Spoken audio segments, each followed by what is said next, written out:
है बेटा। So we have been talking about spontaneous symmetry breaking, जहाँ से हमें पता चलता है कि जितने भी हमारे पास मासलेस पार्टिकल्स हैं वो सारे के सारे मैसिव हो जाते हैं जब जब हम हिग्स फील्ड की बात करते हैं। तो उसी के कॉरस्पॉन्डिंग अभी हमें पता चला है कि हमारे पास जो हमने फर्मियोनिक फील्ड की बात की थी, तो हमारे पास जो फर्मियोन्स हैं उनका मास नहीं आ रहा है। तो मास टर्म हम अगर हम लैग्रांजियन में इंक्लूड करेंगे तो हमारे पास लैग्रांजियन इनवेरिएंट नहीं रहेगा, ठीक है, तो सिमेट्री इनवेरिएंट नहीं रहेगी। उसको हमने क्या करना है कि अलग एक फील्ड के कॉरस्पॉन्डिंग उसको ब्रेक करवाना है, स्पॉन्टेनियस सिमेट्री को ब्रेक करवाएंगे तो हमारे पास क्या आ जाएगा, हमारे पास फील्ड पार्टिकल का मास आ जाएगा। तो हम देखते हैं कि हमारे पास कौन कौन से बोसोन्स या फर्मियोन्स जो है वो मैसिव हो जाएंगे, कौन से नहीं होंगे। तो सबसे पहले हमें पता है कि जो इलेक्ट्रोवीक थ्योरी है it is governed by SU2 left handed, and जो हमारे पास U1 जो है left handed as well as right handed symmetry, ठीक है। तो इनका जो प्रोडक्ट स्टेट है वो वाला पार्ट यहाँ पे वीक इंटरेक्शन को गवर्न करता है। इसके बारे में हम बात करते हैं। हमें पता है कि जो W एंड Z बोसोन्स हैं, जो इनका जो मास है, जो बोसोन्स है वीक इंटरेक्शन के जो मीडिएटर है, इट इज अप्रोक्सीमेटली 80 से लेके 90 GeV के बीच बीच में रहता है। So whereas local gauge invariant और लोग इलेक्ट्रोवीक थ्योरी जो है वो बताती है कि Lagrangian should be invariant, and invariance होने के लिए हमें क्या करना पड़ता है, जो मासेस जो टर्म्स है मास टर्म हम लैग्रांजियन में नहीं इंक्लूड कर पाते, तो हमारे पास क्या आता है, गेज बोसोन्स मासलेस हो जाते हैं। मतलब एक्चुअल में हमारे पास थ्योरी क्या बता रही है कि हमारे पास जितने भी गेज बोसोन है उनका जो मास है that has to be equal to 0, लेकिन एक्चुअल में ऐसा नहीं है, ठीक है। So to generate the masses of these gauge bosons, तो हमारे पास क्या है, मास ऑफ द फोटोन जो है एक वो हमेशा 0 रहना चाहिए, लेकिन mass of the W boson and mass of the Z boson जो है it should not be equal to 0। तो ये हमारी रिक्वायरमेंट है। इसको जनरेट करने के लिए हम क्या करेंगे, we apply Higgs mechanism to undertake the spontaneous symmetry breaking of the local case symmetry। तो जैसा हम पहले करते आए सिमिलर टर्मिनोलॉजी के ऊपर SUL एंड YL U1 को हम ब्रेक करवाएंगे। यहाँ पे क्या रहेगा, SU2 जो है वो ब्रेक हो जाएगी एंड U1 जो है वो रिटेन हो जाएगी। तो उसके कॉरेस्पॉन्डिंग क्या है, जो U1 है वो गामा फोटोन को कॉरेस्पॉन्ड करती है और SU2 है वो W एंड Z बोसोन को कॉरेस्पॉन्ड करती है, ठीक है। तो 3 पार्टिकल मैसिव हो जाएंगे और एक पार्टिकल आपका मासलेस रहेगा यहाँ पे। So as described earlier, Higgs boson जो है it is a massless and spin zero particle, not a massless, it is a spin zero electrically neutral particle which carries weak isospin and weak hypercharge। So W plus minus and Z naught bosons interact with the Higgs field or Higgs boson and therefore they acquire mass। जो भी particle जो है that is massless, जो भी तक हमने consider किया है, जो भी मासलेस पार्टिकल है अगर वो स्पीड के साथ इंटरेक्ट करेगा या हिग्स बोसोन के साथ इंटरेक्ट करेगा तो उसका वो मास आ जाएगा और मतलब वो पार्टिकल मैसिव हो जाएगा अगर वो हिग्स फील्ड के साथ इंटरेक्ट करेगा। जो भी पार्टिकल हिग्स फील्ड के साथ इंटरेक्ट नहीं करेगा वो massless रहेगा। So the photon and also the gluons which don't interact with Higgs particle they will remain massless। तो जितने भी पार्टिकल है जो हिग्स के साथ इंटरेक्ट नहीं करेंगे उनका जो मास है that will turn out to be 0, otherwise they will have some mass। So in order to explain the Higgs mechanism we recall the local gauge invariant electroweak Lagrangian density। तो सबसे पहले हमें क्या करना पड़ेगा, Lagrangian density लिखनी पड़ेगी जिसको हमने ब्रेक करवाना है। तो अभी तक हमने हमें पता किया हुआ है कि इलेक्ट्रोवीक के थ्योरी के कॉरेस्पॉन्डिंग जो हमारे पास Lagrangian डेंसिटी है वो हमें इसके कॉरेस्पॉन्डिंग लिखी जाती है जिसमें left handed as well as right handed component आते हैं, ठीक है जी। तो SU2 के कॉरेस्पॉन्डिंग लेफ्ट हैंडेड कंपोनेंट्स रहेंगे एंड जो U1 थ्योरी है उसके corresponding right handed component as well as left handed component यहाँ पे आएंगे प्लस काइनेटिक टर्म्स आएंगी, ठीक है जी।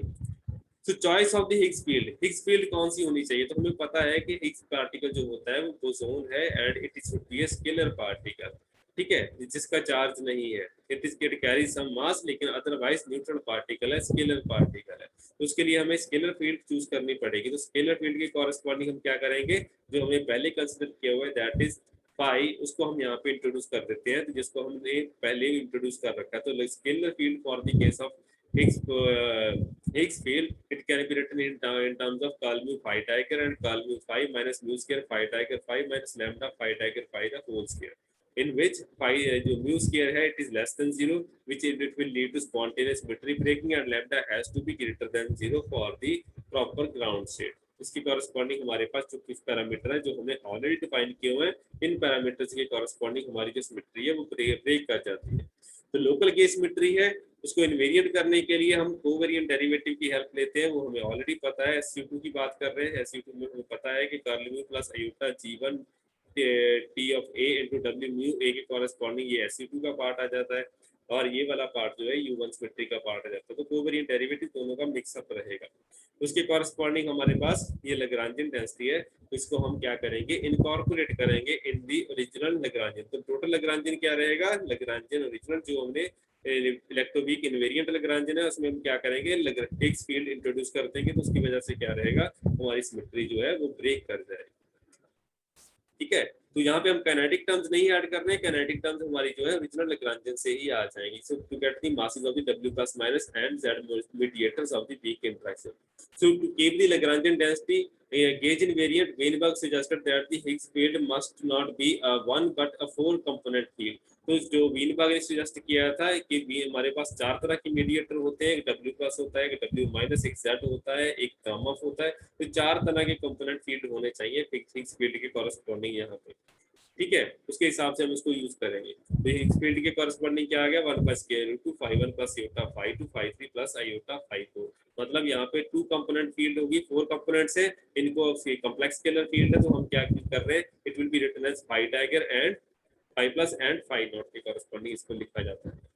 Where phi plus have a electrical charge that is given by +1 and phi naught have a zero electrical charge के corresponding है। तो same वाला पार्ट आ जाएगा, 0 न्यू प्लस h वाला पार्ट हमारे पास यहाँ पे आना स्टार्ट हो जाएगा, तो जो हमने पहले पढ़ रखा है। तो हमारे पास जो पोटेंशियल एनर्जी है इसके कॉरेस्पॉन्डिंग मैक्सिमम मिनिमम अपन फाइंड आउट करते आए हैं। उसके कॉरेस्पॉन्डिंग हमें ये भी पता है कि phi 1 it should be equal to 0, similarly phi 2 0 हो जाएगा, सिमिलरली phi 4 भी 0 हो जाएगा। ओनली हमारे पास phi 3 बचेगा, जिसको हम क्या बोलते हैं, इसको न्यू स्क्वायर के कॉरेस्पॉन्डिंग इसकी वैल्यू वगैरह लिखी जाती है, तभी हम इसको 0 एंड न्यू प्लस h के कॉरेस्पॉन्डिंग लिख पाएंगे। तो phi 1 भी 0, phi 2 0, phi 4 भी 0 आ जाएगा। अल्टीमेटली हमारे पास ये वाला कंपोनेंट एग्जिस्ट करेगा। अगर हमने वैक्यूम स्टेट चूज करनी हो, वैक्यूम स्टेट क्या आएगी, phi नॉट के corresponding it will be turn out to 1 by square root 2।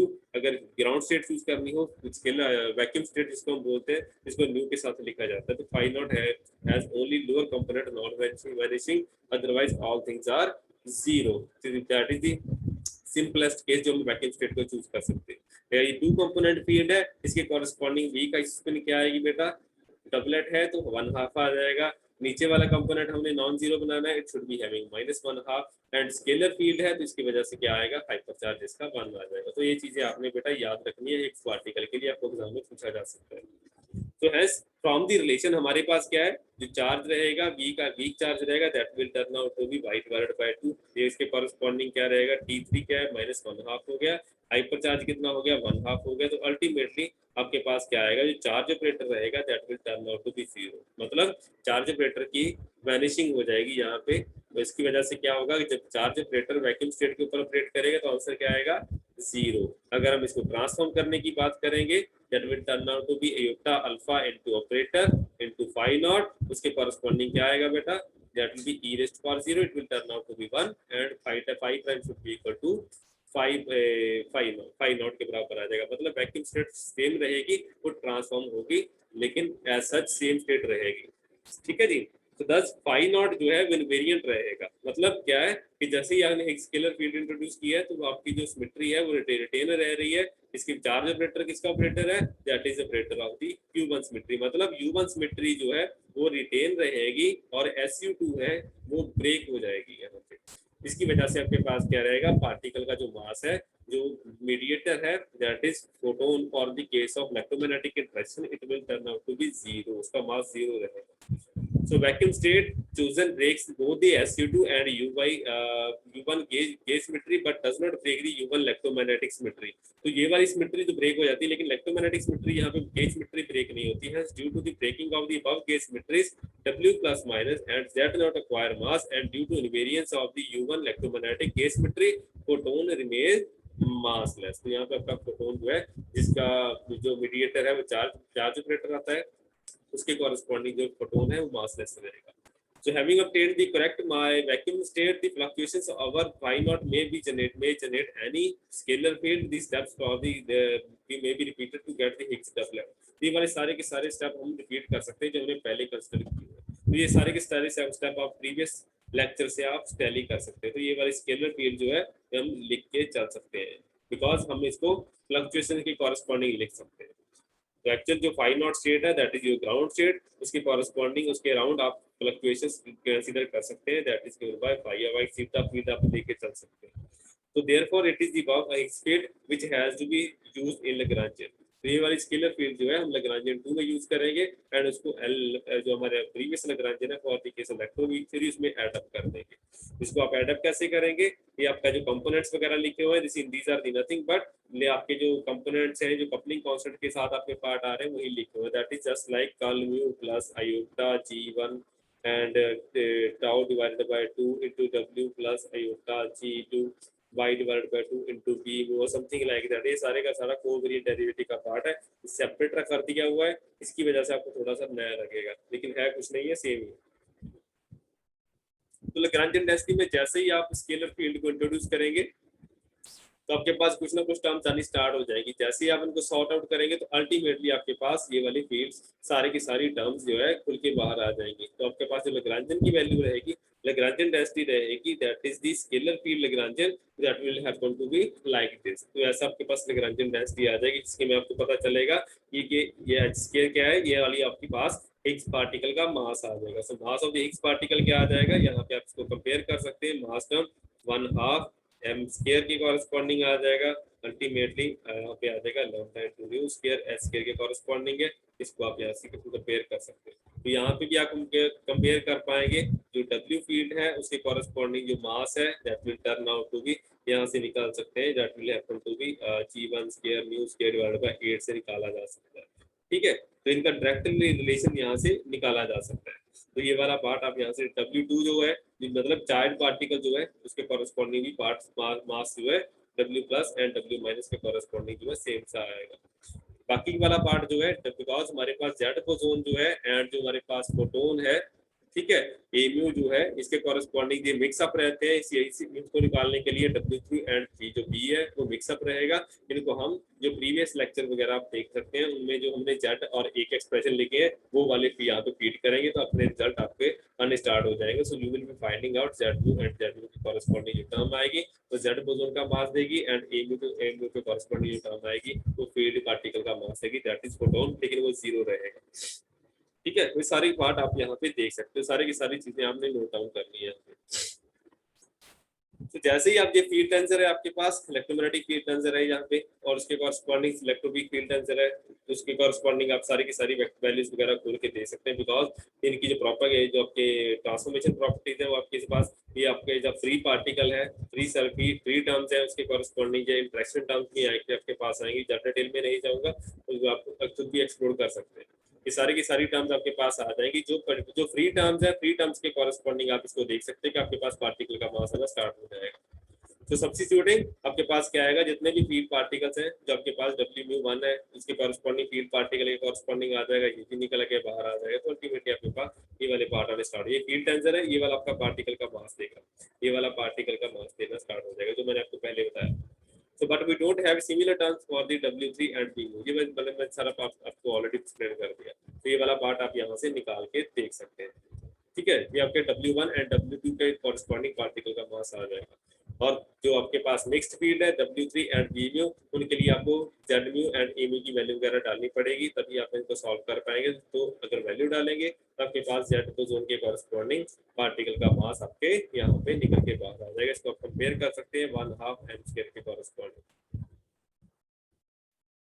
ठीक है जी, ये वाला सिमिलरली आप इन दूसरी क्वेश्चंस के कॉरेस्पॉन्डिंग की वैल्यू वगैरह निकाल के देख सकते हैं, लेकिन आपके पास Amu का मास नहीं आएगा, Zmu का मास आ जाएगा।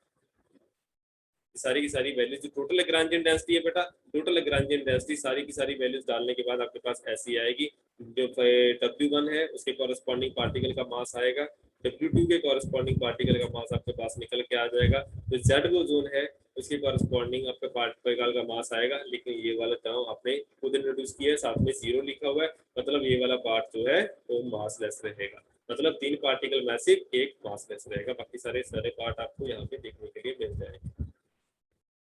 सो अभी हमने बात की है कि मास of the mediator W plus W minus and Z not की बात की है, और मास ऑफ द फोटोन की बात की है। दीज आर ऑल मीडिएटर्स, ठीक है, ये सारे के सारे बेटा मीडिएटर आएंगे।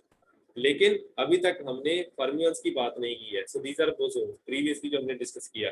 अभी फर्मियंस की बात आती है तो वहां पे इलेक्ट्रॉन्स का मास हमने कैसे असाइन करना है, फर्मियंस का मास कैसे असाइन करना है, तो उनको डिस्कस करने के लिए हमें उसके कॉरेस्पॉन्डिंग लेग्रांजन लिखना पड़ेगा। क्वार्क्स के लिए लेग्रांजन लिखना पड़ेगा, और उसकी कॉरेस्पॉन्डिंग स्पेक्ट्री ब्रेक करवा के अल्टीमेटली हम वहां पे उसका मास जनरेट कर पाएंगे। तो सिमिलर फंडा जैसे हमने पहले कंसिडर किया था। लेकिन जो लेप्टॉन्स है, लेप्टॉन के केस में एक प्रॉब्लम रहती है कि हमारे पास जो न्यूट्रिनो होते हैं वो मासलेस रहते हैं, ठीक है, न्यूट्रिनो का मास 0 रहता है और इलेक्ट्रॉन का मास नॉन जीरो रहता है। इसलिए हमें वो स्केलर फील्ड चाहिए होता है जहां पे के हमारे पास जो ओनली लोअर कंपोनेंट के साथ इंटरेक्ट करे, अपर कंपोनेंट के साथ इंटरेक्ट ना करे, मतलब अपर कंपोनेंट जो न्यूट्रिनो है उसका मास ऑटोमेटिकली वो 0 दे दे। तो हमें क्या चाहिए, हमें एक ऐसा स्केलर फील्ड यहाँ पे जरूरी है। उसके लिए हमें क्या करना पड़ेगा, हम इसको जो हमने पहले पढ़ रखा है कि left hand right hand particle होते हैं, लेफ्ट हैंड के साथ इंटरेक्ट करेगा, राइट के साथ इंटरेक्ट नहीं करेगा, तो सारी की सारी टर्मिनोलॉजी हमें यहाँ पे लेके चलनी पड़ती है। तो ये सारे का सारा पार्ट हमने लिखा हुआ है यहाँ पे।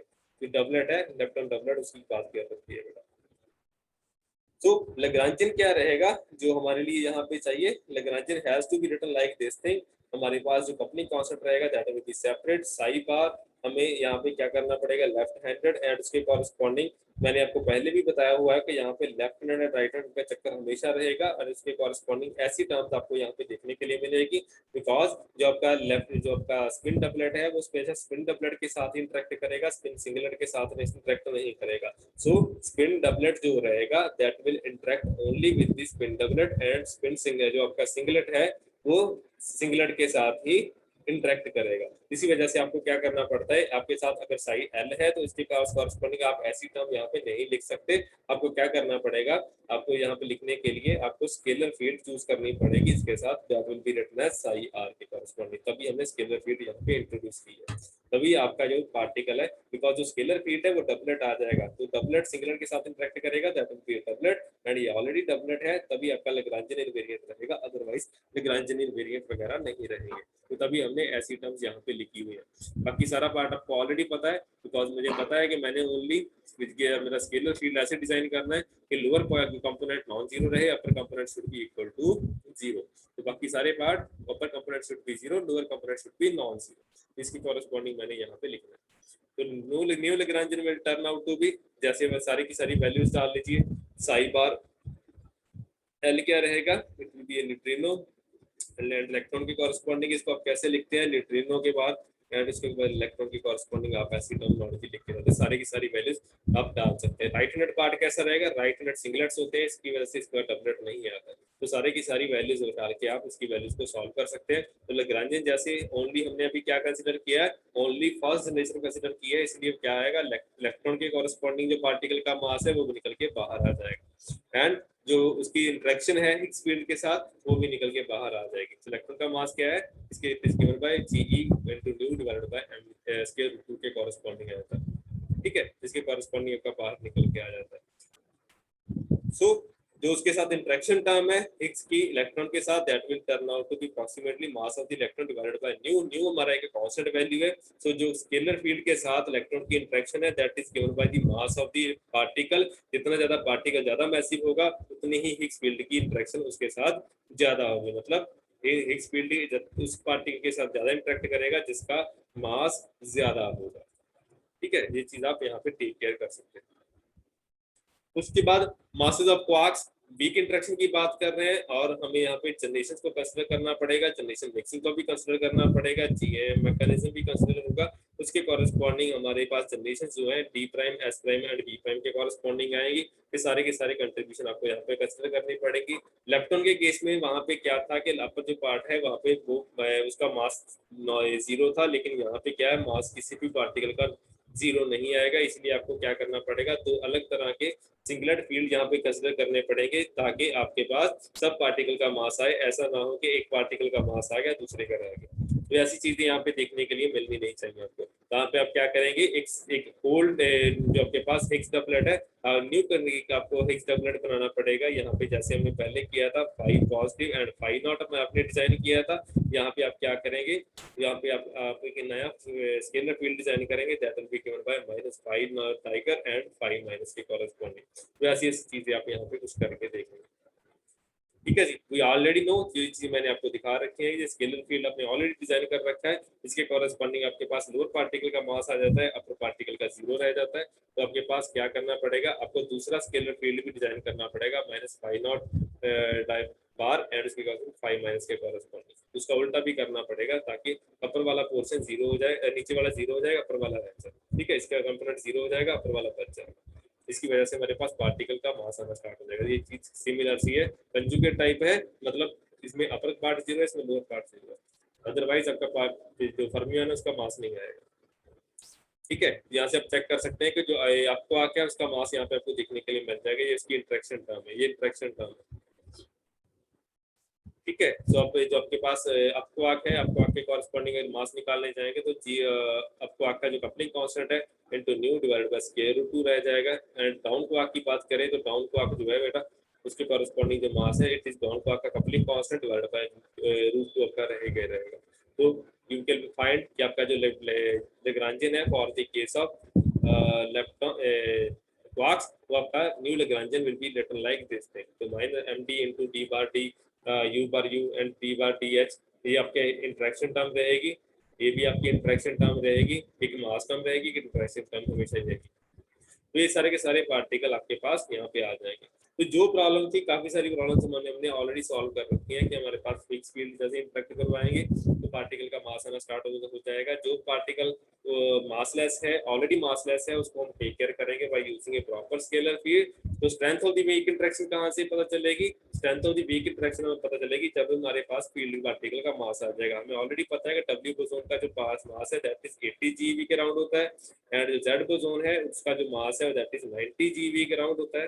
तो हमें पता चल गया कि जो पार्टिकल है वो मासलेस नहीं है। अगर फील्ड पार्टिकल मैसिव हो गया तो हमें पता चल जाएगा कि हमारे पास जो इंटरेक्शन रेंज है वो शॉर्ट है रादर देन लॉन्ग रेंज। तो ये अगर कोई इंटरेक्शन है, वीक इंटरेक्शन हो रही है, तो उसके कॉरेस्पॉन्डिंग हम यहाँ पे क्या कर रहे हैं, इनकमिंग और आउटगोइंग पार्टिकल के कॉरेस्पॉन्डिंग जो मीडिएटर है, यहाँ पे मीडिएटर आप देख सकते हैं Z0 है, उसके कॉरेस्पॉन्डिंग आप उसका जो वर्टेक्स लिखेंगे, जो मीडिएटर लिखेंगे, उसके प्रोपागेटर लिखेंगे, that will be written as Z²। ठीक है, and divided by k² minus mz² लिखेंगे। अगर आपके एनर्जी कम है तो उसके कॉरेस्पॉन्डिंग इसको आप जनरलाइज भी कर सकते हैं, that will be written as gz² divided by mz²। तो मीडिएटर का जो मास है अगर वो ज्यादा है तो उसकी रेंज क्या रहेगी, that will be very very small, 80 से लेके 90 GeV के। ठीक है, वो वाला पार्ट अब यहाँ पे दे भी रखा होगा। अगर आपके पास फील्ड पार्टिकल का मास बहुत ज्यादा है उसके कॉरेस्पॉन्डिंग को कैसे डील किया जा सकता है, बिकॉज प्रोटोन है, अगर हम प्रोटोन को 1 GeV का कॉरेस्पॉन्डिंग कंसीडर करें उसकी कॉरेस्पॉन्डिंग इसमें mp² भी लिखा जा सकता है। ठीक है, सो आपके पास जो मीडिएटर की कपलिंग कांस्टेंट है, कपलिंग कांस्टेंट कैसा आएगा, it will be gz² divided by mz² and it will turn out to be 1/92 the whole square and it will be of the order of 1/10,000। तो इसकी वजह से हमें पता चलता है which is now the weak coupling constant, it is about 10⁻⁻⁴ times smaller than the coupling constant which is a combination of G1 and G2। G1 क्या था, वीक इंटरेक्शन का कपलिंग कांस्टेंट था, एंड जो G1 है sorry SU2 का था, ये U1 का था। अभी हमारे पास जो कपलिंग कांस्टेंट ओरिजिनेट हो रहा है that is G of Z। अगर उन दोनों को टेक केयर करेंगे तो हमारे पास वीक इंटरेक्शन की जो रेंज है it is inversely proportional to mass of the field particle, that field boson जो हमारे पास आता है, तो वहां से पता चलता है कि पार्टिकल मैसिव हो गया तो रेंज बहुत ज्यादा कम हो जाएगी, जहाँ से हम जस्टिफाई कर सकते हैं कि वीक इंटरेक्शन जो है वो शॉर्ट रेंज फोर्स होती है rather than long range. So in this way, the largeness of the mass of the mediator of weak interaction explains the weak interaction has a small coupling strength and that their range is short। आज के लिए हम बेटा यहाँ पर इतना ही रखेंगे। रीनॉर्मलाइजेबिलिटी हो गया या फिर SU3 हो गया, वो हम कल डिस्कस करेंगे। अभी तक हमने 3 तरह के लैग्रांजियन कंसीडर कर लिए हैं, 3-4 तरह के कंसीडर कर लिए। उसके बाद हम नेक्स्ट टाइम कलर फील्ड की बात करेंगे जहाँ पे SU3 के लिए हम लैग्रांजियन एसयू लिखेंगे और अल्टीमेटली हमारा पार्ट कंप्लीट हो जाएगा और हम सब सारे के सारे लैग्रांजियन कपल करके स्टैंडर्ड मॉडल का लैग्रांजियन हम यहाँ पे बना देंगे। तो बाकी के लिए चाहे इसके लिए हम कल मिलेंगे सेम टाइम के ऊपर। Thank you very much. इसके रिगार्डिंग कोई डाउट है, क्वेश्चन है बताइए।